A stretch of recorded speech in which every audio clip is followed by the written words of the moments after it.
Yo, what is going on, guys? It is Kyle here from Speedbets bringing you guys another UFC video. Today we are taking on UFC Noche, Lopez versus Silva. Last week we were on an absolute heater in the UFC. I believe we got 2 picks wrong on the entire card. One of them being Reese McKee, the other one being Marcin Tybura. But in the Tybura breakdown, I hardly gave a pick. I'm giving the benefit of the doubt to a loss there, because I think I said Tybura last, but I literally gave both of their paths to victory. I said De Lia is going to be way faster on the feet, way more powerful. It's going to be him knocking out Tybura, or Tybura is going to grind him out to a decision. I'm taking credit for it. I didn't bet on that fight. I didn't tell anyone to bet on that fight. That was not a fight to be betting, in my opinion, unless you had the under. That was a great look, but what can you do? 13-2, if I'm not mistaken. Contender series that week, we went 4-1. Only pick wrong was the Magoyan pick. This last week, I didn't have time to do official contender series picks. But on the actual prediction front from my own personal standings, it literally holds no weight. I went 3-2. It is what it is. The bets, we lost 2 units on the bets. I didn't have hardly anything out for that. We got burned on the under by the fucking Franco fight, or the Vidal fight, whatever you want to call it. I think it was the Vidal fight. Burned on the under there. Fight doesn't complete 2 rounds. That was the leg we had in the parlay, and that crashed and burned. So what can you do? For the last UFC event, we were up massively. UFC Paris, I think we went up 5 to 6 units. Pretty good night, can't complain about that. That is 2 events in a row where we're up 4+ units. The event before that, we jumped 4.01 units. So back-to-back weeks, we're up almost 10 units. Not too shabby. DWCS, like I said, down 2. We have some Octagon bets coming out this week. I'm dropping those probably tomorrow morning. If you guys are interested in those at all, the Octagon this year has been crushing so far. I think my ROI on Octagon's got to be insane, and we've only done 3 or 4 events for it, but I've hit it a pretty high clip, including a 2.5 unit underdog slam that I gave out a while back. On my guy who's fighting again this week, Jakub Bafalski. You know we're going to have some action on him. He's probably my favorite prospect outside the UFC. A couple LFA lines I'm looking at. Nothing I'm too crazy sold on. This contender series, I'm seeing a couple spots. If the props are where I think they're going to be, we'll take some shots there.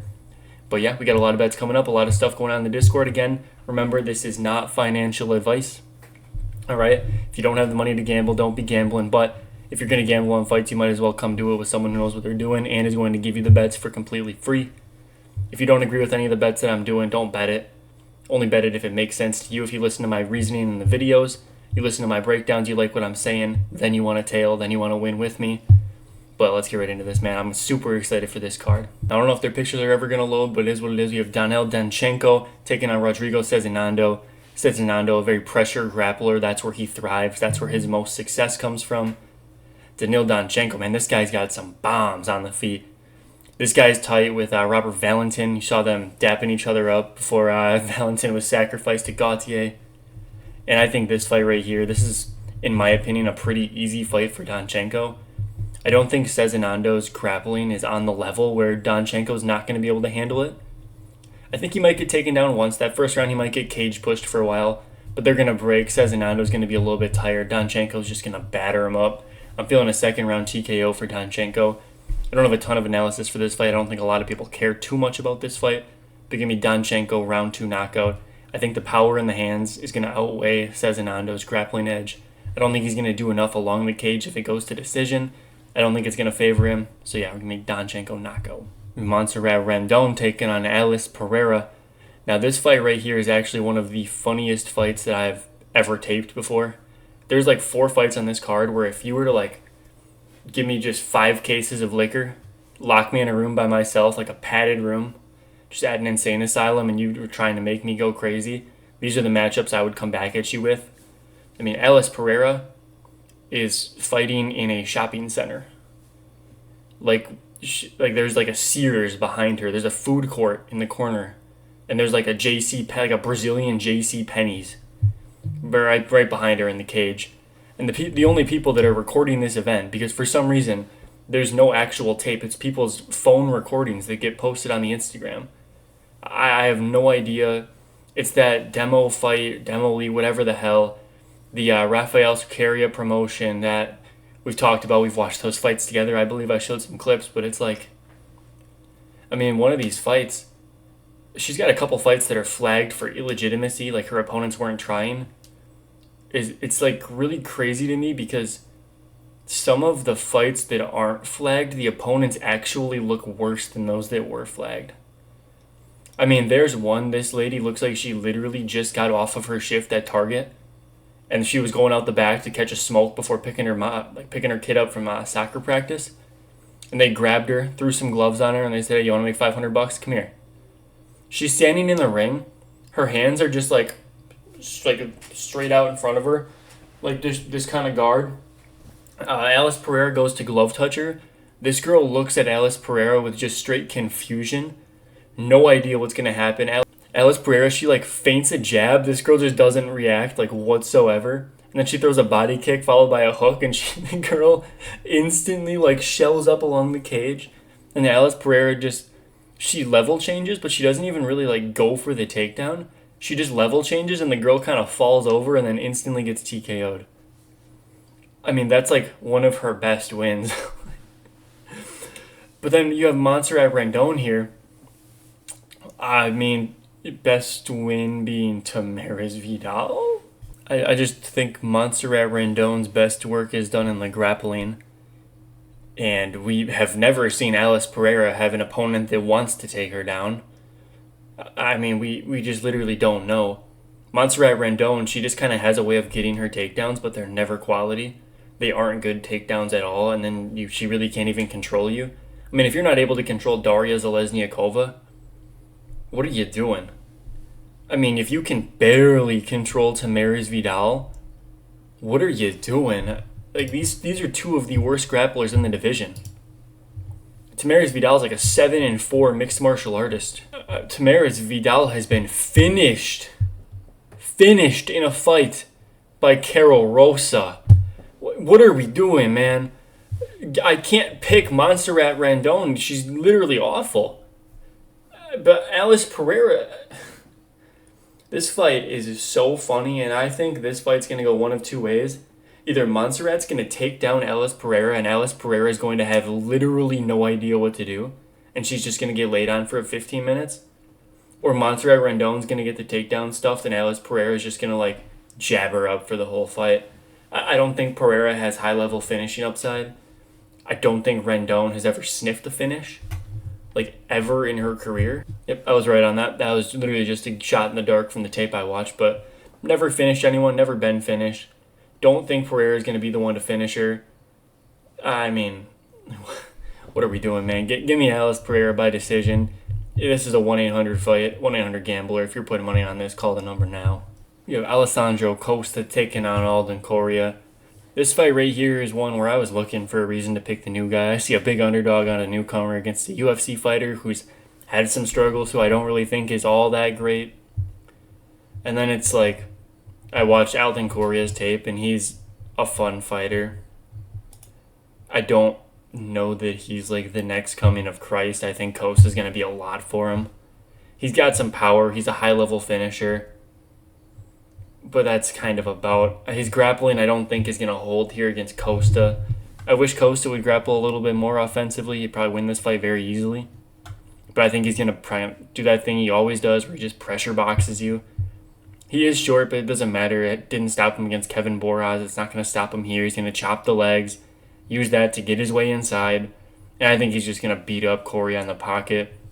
I think Correa's a fun fighter, but I don't necessarily know if I'd call him a good fighter. I mean, he knocked out Paris Moran. Like, this guy has power on the feet. I'm not denying that. He is a dangerous striker.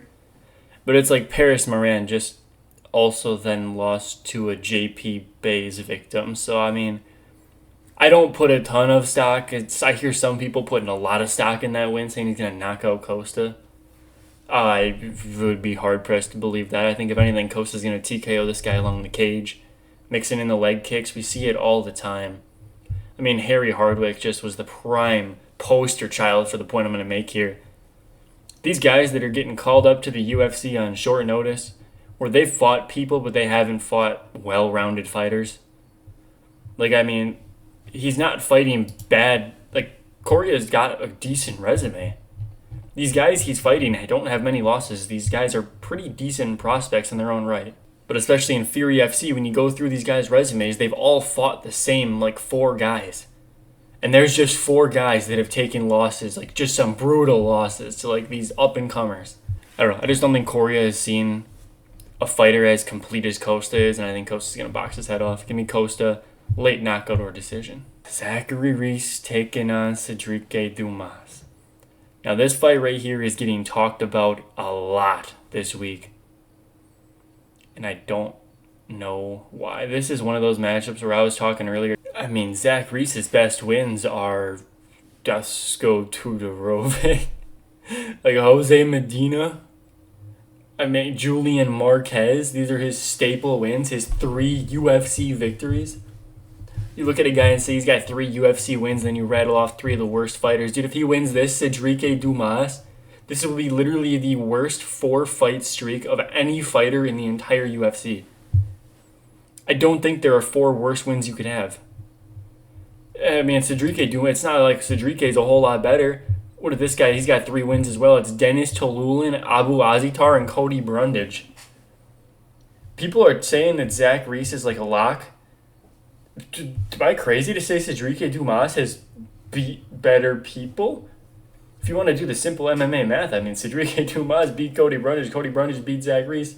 It doesn't work like that, obviously, and Cedric Dumas has a plethora of issues outside the cage. But how can you ever be confident? Zach Reese shouldn't be a 2-1 favorite over my grandmother.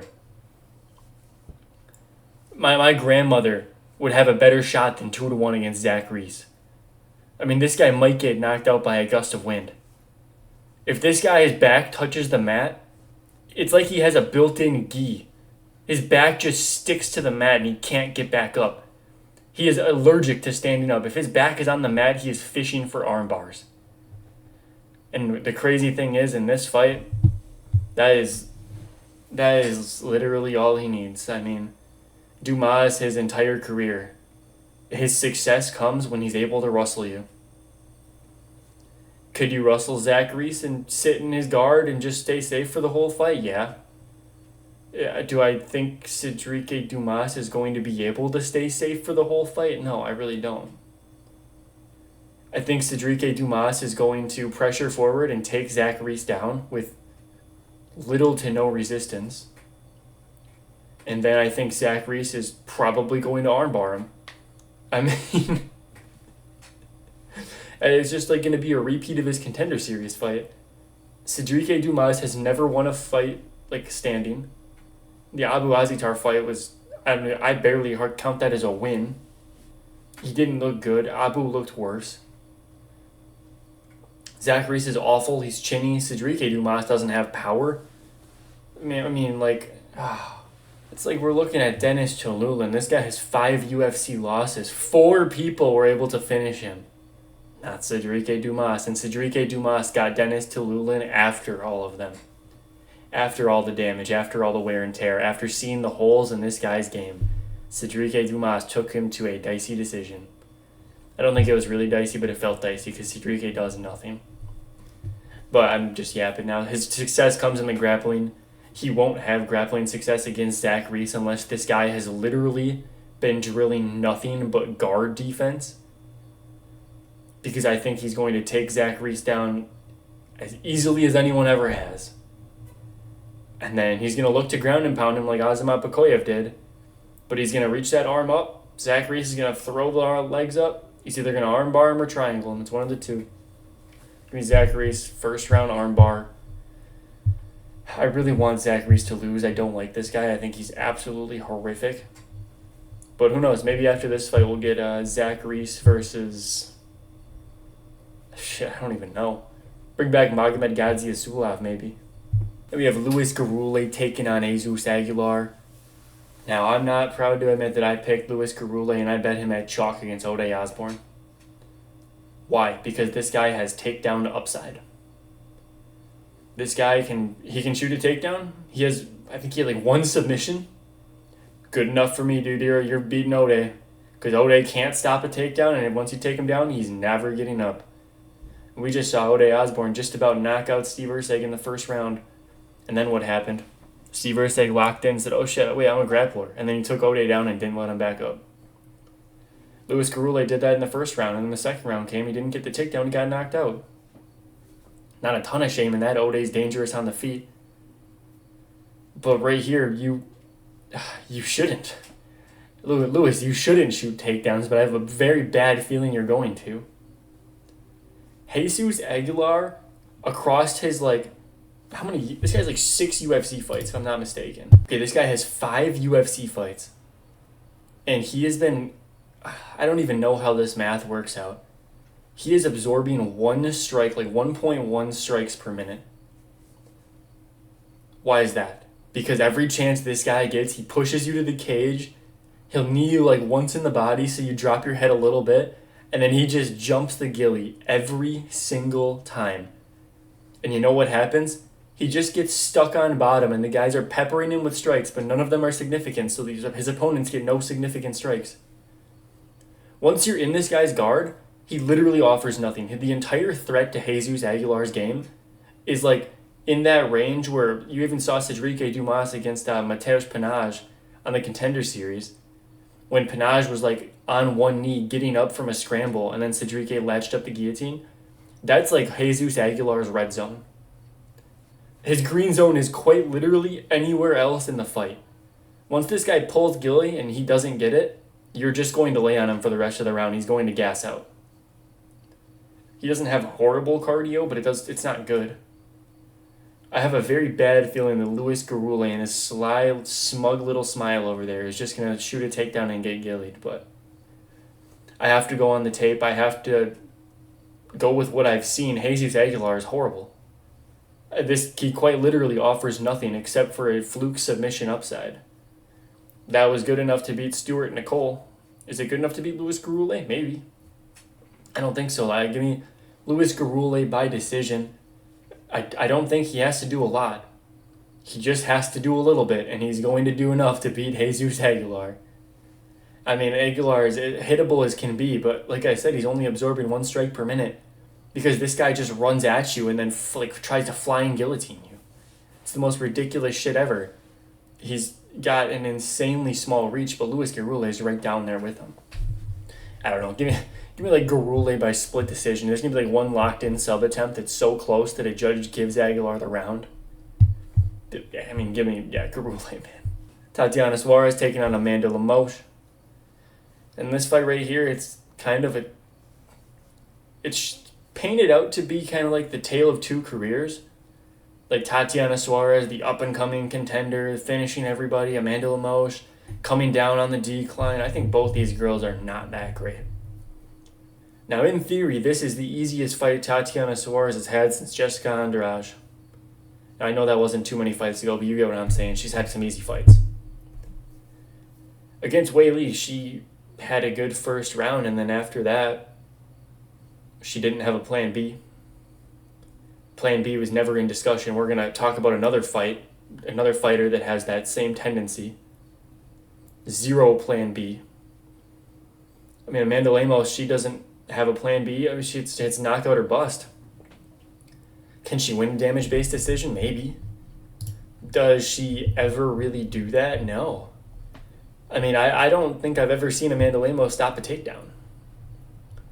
I mean, it's crazy. She doesn't do it. Her takedown defense is listed on the UFC website as a decent number. It's high 60s or low 70s. I don't know where that comes from. I haven't personally seen her stuff takedowns. Even in the Yasmin Lucindo fight, where Lucindo's shooting some of the worst shots I've ever seen, she's still getting the takedown. She still got 4 minutes of control in the 3rd round. Tatiana Suarez has dog shit cardio, but she just kind of needs one. I mean, Tatiana Suarez doesn't usually play around on the ground. She's kind of taking you down and submitting you easily. It's a tailor-made matchup for her, but I can't trust her, especially at a 4-1 price tag. It's not based off the Wei Li fight. That's her 1 loss in the career. That's not a bad loss to have. Wei Li's a decent fighter. I just don't think Tatiana Suarez's body can even keep doing what she wants. She's not young. She's 37 years old, has had knee surgery, has had cancer, has had a ton of medical issues. The mind can be as strong as you want it to be, but if your body doesn't hold up, you're not going to perform to the maximum capability. I mean, it's not crazy for me to see a world where Suarez just gets 5 minutes of control time in the first round, but then she's a little bit tired. That second takedown, maybe she slips and Lemos like flying. No, I'm kidding. I'm not gonna go there, but it's not crazy to see Lemos stuff one singular takedown and just beat Suarez up. I mean, Suarez has no striking defense, none whatsoever. I don't think she's ever trained striking. Maybe in the gym she thinks she's good because Patchy Mix is teeing off on her. Maybe that's why that's actually what happened, dude. Patchy Mix was training his striking on Tatiana Suarez, and then he got to Mario Bautista, who actually knows how to move his head, and he was like, what the hell? I didn't think we were allowed to move our head. He's been practicing on Suarez, man. This girl's striking defense is atrocious. If Lemos is on the feet for even 5 minutes of this fight, I think Suarez is leaving in a body bag. I mean, Lemos sucks, but she just has those nuclear hands. I'm going to double back on myself and go Suarez by round 1 submission. But it's not worth betting. You could bet Suarez submission like plus 250. I think that's a decent bet. But like, really, man? Minus 400 on Tatiana Suarez, age 37. Can't get around to it. Here we go. Back to Mr. Plan A. Claudio Puelles taking on Joaquin Silva. I mean, I might just make the A-team parlay. Puelles and Suarez. Submission or bust. Double them up on the submissions. Maybe you'll be rich. Maybe you won't. I mean, Puelles, he has the possibility to wrestle and grapple for a full 15 against Ziam. He didn't really do anything, but he hung in there and he kept trying. I think in this guy's last 4 collective fights, he's landed less than 10 strikes, cumulatively. It's Joaquin Silva here. This guy, he's just got dynamite fists. This guy had Armin, Saruki, and Hurt. Probably the most hurt we've seen Armin. Then Armin just turned his face into a pile of mashed potatoes. But before then, Mr. Neto BJJ here, who, funny enough, this guy's nickname is Neto BJJ, and he, never uses his jiu-jitsu. Literally ever. And he's kind of been chinny. This guy's been knocked out more times than I can count, but has Claudio Puelles ever knocked a single soul out? Technically he has TKOs. I've never seen this guy get a knockout before. It's just can Claudio Puelles finagle his way into a knee bar over this 40-year-old jiu-jitsu veteran? I don't know, man. I don't even think he's 40. He's 36. He just looks old. Maybe? Joaquin Silva, he's been trading wins and losses since his Ricky Glenn fight. Fun fact about Ricky Glenn, I got to watch him grapple in person. He was grappling one of my buddies. He put him in a nasty heel hook. RIP my buddy. But Ricky Glenn, I think he's dope. I talked to him a little bit. I didn't really have a conversation. I just said hi, but felt cool enough to mention. I'm a fucking loser. Dude, imagine bragging to someone about meeting Ricky Glenn. Love you, man. But, Joaquin Silva here. He's just been knocked out so many times to the point where it's this is never a thought that should cross your mind, but in the back of my mind, I'm like, can Claudio Puelles find a knockout here? And then I'm like, no, surely he can't. But it's he's got back-to-back knee bars, and he's got guys, I'm going to look you dead in the eyes and tell you right now, we are all betting Claudio Puelles by knee bar. We are all doing it. There's a couple bets on this fight card where I'm going to be placing my exact submission props. Dude, I'm betting Claudio Puelles by knee bar. I don't care. I'm betting Puelles knee bar. I'm betting Puelles heel hook. I'm doing it. I'm betting Jesus Aguilar by guillotine. I'm probably going to bet Zach Reese by armbar. Probably going to throw a $2 on Zach Reese by triangle. The odds are it's going to be 100 to 1 for the Zach Reese triangle, so why not? I think Claudio Puelles has more upside in this fight, but it's not by a lot. Dan Hooker couldn't really knock him out to the head. He had to do the body shots, and then Puelles just fell over in that embarrassing performance. I don't take Silva as the guy to really technically work the body. He's going to throw overhands at your head. Can he crack the Peruvian chin? Maybe? Maybe? I think maybe. You know what? Give me Silva by knockout. I think Puella is going to eat a big one. I think Silva can stay strong enough in the grappling to survive. I think Puella is eating that overhand right to the chin, and he's going down. It might not be a flatline knockout, but I think he's getting TKO'd shortly after, trying some jiu-jitsu shit. He might try to put Joaquin Silva in a leg lock, and then Silva TKOs him from the leg lock position, like 50-50.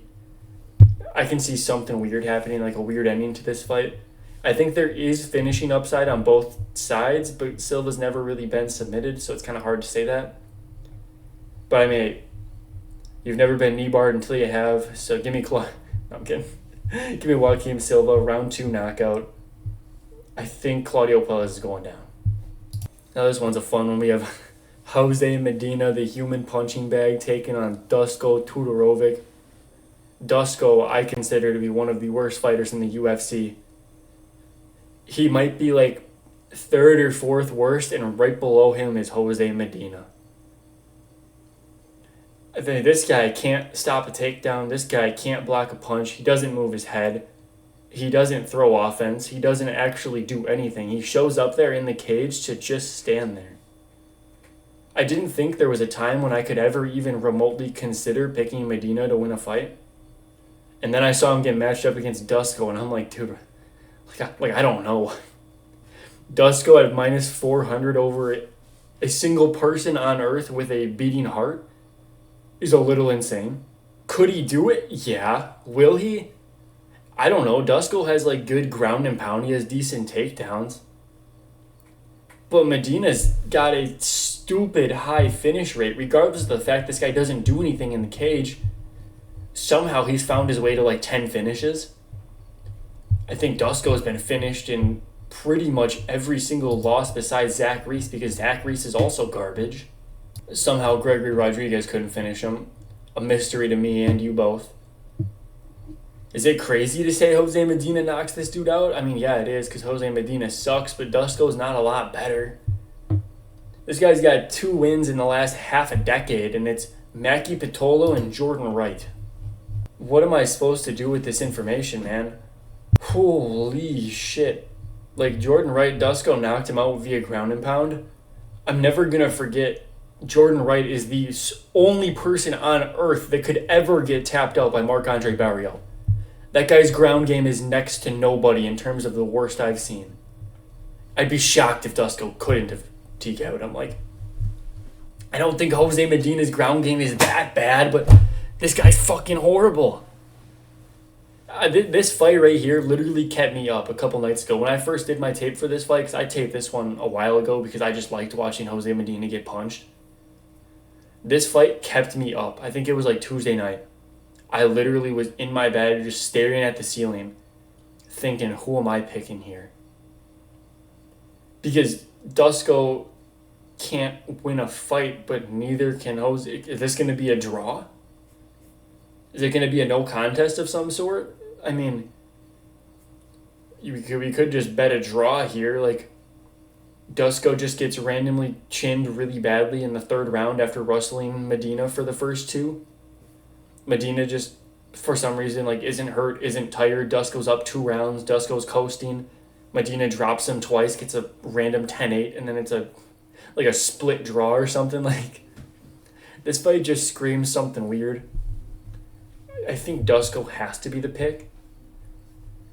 But man, there's no way I'm putting money on this guy, especially minus 400 with 2 wins in the last half a decade. No way. Alexander Hernandez taking on Diego Carlos Ferreira, however you want to put it, man. This fight, I think this is going to be a classic Alexander Hernandez fight. He's going to win the first round. I think he wins the first round at a very high clip. He comes out hot, comes out heavy. Chase Hooper found that one out the hard way. I think Hernandez is being overlooked or overrated because of that fight. And Diego Ferreira is getting overlooked. This guy's old, but he doesn't have the fight miles. He's barely ever fighting. He takes so much time off between fights. I don't think it's crazy to say that Diego Ferreira finds that 3rd round knockout over Hernandez. I mean, Hernandez seems to always wilt when it gets to those hard rounds, round 2, round 3. I think I'm going to go Diego Ferreira round 3 knockout or decision. maybe a little split decision written all over it. I think Hernandez is just going to get tired. I don't think this guy can rustle Diego Ferreira up like Grant Dawson did. I don't think that's an option for him. I think when the going gets hard, Diego Ferreira is going to be landing the harder shots. Hernandez is going to get tired like always, and give me Diego Ferreira here to win this fight. I'm leaning more towards decision, but that third round knockout prop has got to be juicy, man. Yeah, give me Carlos Diego Ferreira here, round 3 knockout or decision. Alright, sorry about the little cut there, back from jiu-jitsu practice. I always start recording these videos and I lose track of time because I get yapping so much. There's so much stuff that I have to cut out of here when I'm just like talking about shit that does not matter at all. And then I lose track of time and it's been like an hour and I'm literally still on the prelims. I would just be like talking for an hour and I look down and I'm already late for class and it's just talking like on the prelims still. It's ridiculous. But we got Santiago Luna taking on Kwang Lee. Now, I have historically been part of the Kwang gang. Last time against Gaston Bolanos, I picked against him for the first time. I literally picked this guy over Chris Gutierrez. If you guys were in the Discord at all, if you saw any of the bets back then when he came into the UFC on short notice, we hit his over half a takedown prop against Gutierrez, who cannot stop a takedown to save his life. We cashed that prop at like plus 300, just some absolute insanity of a number. I mean, I have no idea what the odds makers were doing. It's not like it even closed. Like it wasn't just a bad opener. Like the entire market was on the under. And I was all over that over. That was a huge cash for us. Because, I mean, you're going to wrestle Chris Gutierrez. You don't have a choice. You're going to get your legs kicked out. Like, you have to. But, yeah. So, I have been a Kwang believer. And against Long Zhao, I liked his grappling defense. But against Santiago Luna, you're not just worried about the grappling. You're worried about the grappling and the striking, similarly to how you were against Long Zhao. You can stop the takedowns, but you can't stop the hands. And ultimately, the hands caught up to Kwang Lee. I think Luna can have a similar result here. I mean, this guy has fought some ultra questionable competition. But I don't think that Kwang Lee's run has really been that much better, you know? I mean, some of these guys, like this guy Kwang Lee fought, what's his name, Salguerio. I mean, this dude's like 5'2", fighting at 135. His Tapology says he's taller. I know he's not. I watched that fight. He's not taller than that. I mean, I just think the Luna's well-roundedness should serve him well here. I don't trust Kwang Lee's striking defense as much as I think I need to. I don't think I'm going to bet on this fight. You can't watch tape of Luna really struggling or going through adversity because the guys that he's fighting are just not quality. Like at all. I think he's fought about one guy with a pulse. It was against Magomed Beydulev. I searched far and wide from seashore to mountaintop. I could not find that fight. I tried literally everything I could to find that fight. I don't know if this LXF, this lights out extreme fighting, they are like very selective about which fights they put out. Like they're putting out a Sean Sheriff fight, but they're not putting out a Santiago Luna fight. I don't know what they're doing. They're missing out on that one, but I have to assume that he was doing good. I don't want to just assume that he fluked the guy because I watched some of this Magomed guy's fights for a Cage Warriors fight that I was capping for him a while back. He looks like a pretty damn good fighter. He's got some good wrestling pressure. For Luna to sub him, that's pretty impressive. I don't want to assume it's a fluke. I want to assume that he controlled the grappling, but I can't make that. I can't make that jump without knowing. So maybe he did just fluke it. If you find that fight, please let me know where you found it. But I just don't think Kwang Lee's all that, unfortunately. If they give me a Kwang Lee plus money takedown prop, I might have to run it back for old time's sake. But outside of that, I don't think this is a fight you should really be betting on. Give me Luna. Man.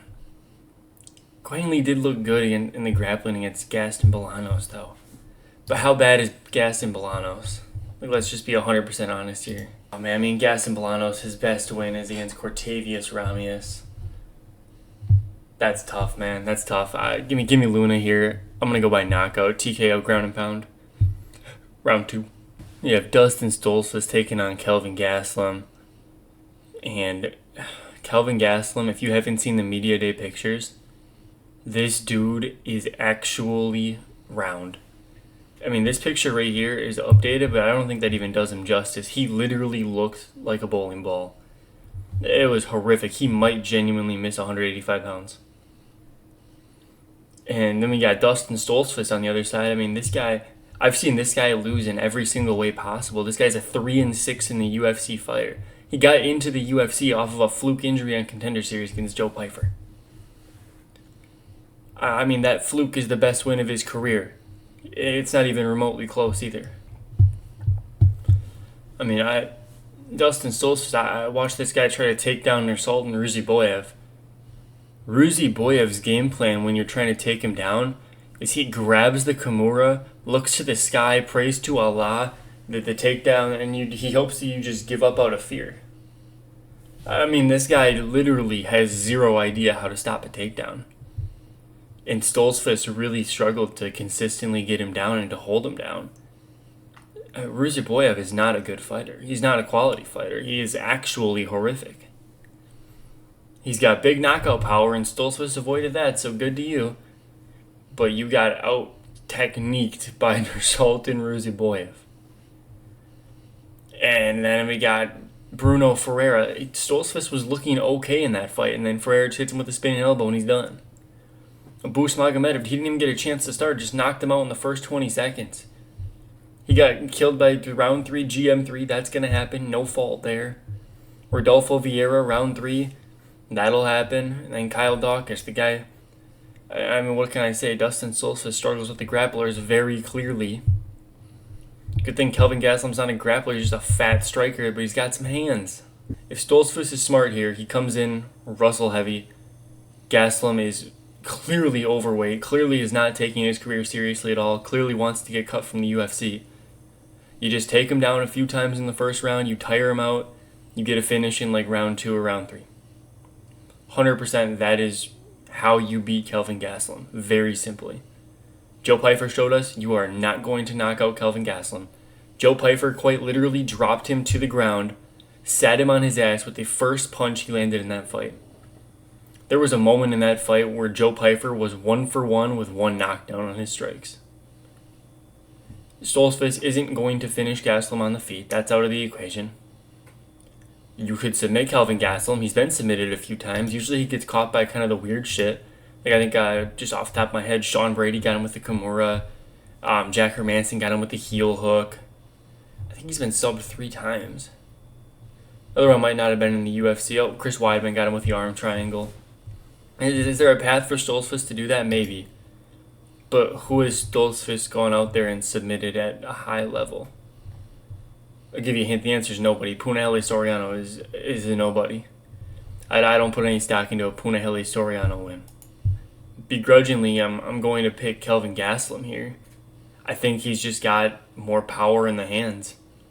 And I can't trust Stoltzfus to successfully grapple him. I think he might get 1 or 2 takedowns, but I've just never been impressed by Stoltzfus' takedowns. His control is pretty garbage. He's not going to have time to set up a submission. I just think Kelvin Gastelum can maybe drop him once, just land on him a little bit more throughout the fight. Go to the cards. It's kind of like a greasy split decision. You don't really know who won. Gastelum did a little bit more, but Stoltzfus has like 6 minutes of empty control time on the cage. But, I mean, give me Kelvin Gastelum here. I think Stoltzfus, his best path to victory is literally cage hold, takedown, useless takedowns over and over. I mean, I don't think Stoltzfus has good cardio by any means. I mean, generally, Stoltzfus isn't really able to win minutes. Like, when the fight goes to decision, it feels like this guy's losing more times than he's not. And against Kelvin Gastelum, he's like a hard guy to win minutes against because he just kind of bombs away. He doesn't really give you a chance to point fight him. We have Rafa Garcia taking on Jared Gordon. We have the guy who could not buy a decision win, but loves to go to decision, versus the guy who just made Vink Pichel look like he still is a UFC caliber fighter. I don't know who... This is another pretty tragic fight because Rafa Garcia is supposed to be this come-forward grappler. This guy's going to take you down. He's going to smash you on the ground. He's going to submit you. This guy's like all submissions pretty much. Submission decision. He's going to grapple you up. Who has grappled up Jared Gordon? Olympic Mark Madsen? Nope. Probably future title challenger Paddy Pimblett? Nope, no takedowns. No takedowns collectively. They landed 0 takedowns. Oh, but what about Thiago Moises though? He gave Islam a pretty tough fight. He's grappled up a few people. Nope, no takedowns. Oh, what about Leonardo Santos? That dude. He beat Prime GSP in a grappling match in ADCC. 2005, George St. Pierre. Beat him in a grappling match. GSP became champ in the UFC in 2006, man. This guy, his grappling's insane, man. He for sure beat Jared Gordon. Nope, 0 takedowns, decision loss. I mean, nobody's Russell fucking this guy.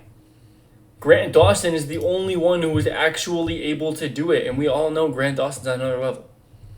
If you're denying that Grant Dawson's on another level, if you think that Bobby Green fight was actually anything worth noting, you're crazy. We've known Grant Dawson's on another level. I mean, Joe Solecki took down Jared Gordon a couple times, but then Gordon's reversing position, beating him up on the ground, standing up, beating him up on the feet. I mean, you can't really hang with this guy in the striking realm. He's pretty well-rounded. I mean, he's got a very complete MMA game. And we've just seen that he has power. Thiago Moises, ask him how it felt. I mean, I think he's finally starting to clock that, like, maybe I shouldn't be going to the judges. Like, a lot of people thought that Nasrat Haqparast didn't beat him. A lot of people think that Paddy Pimblett didn't beat him.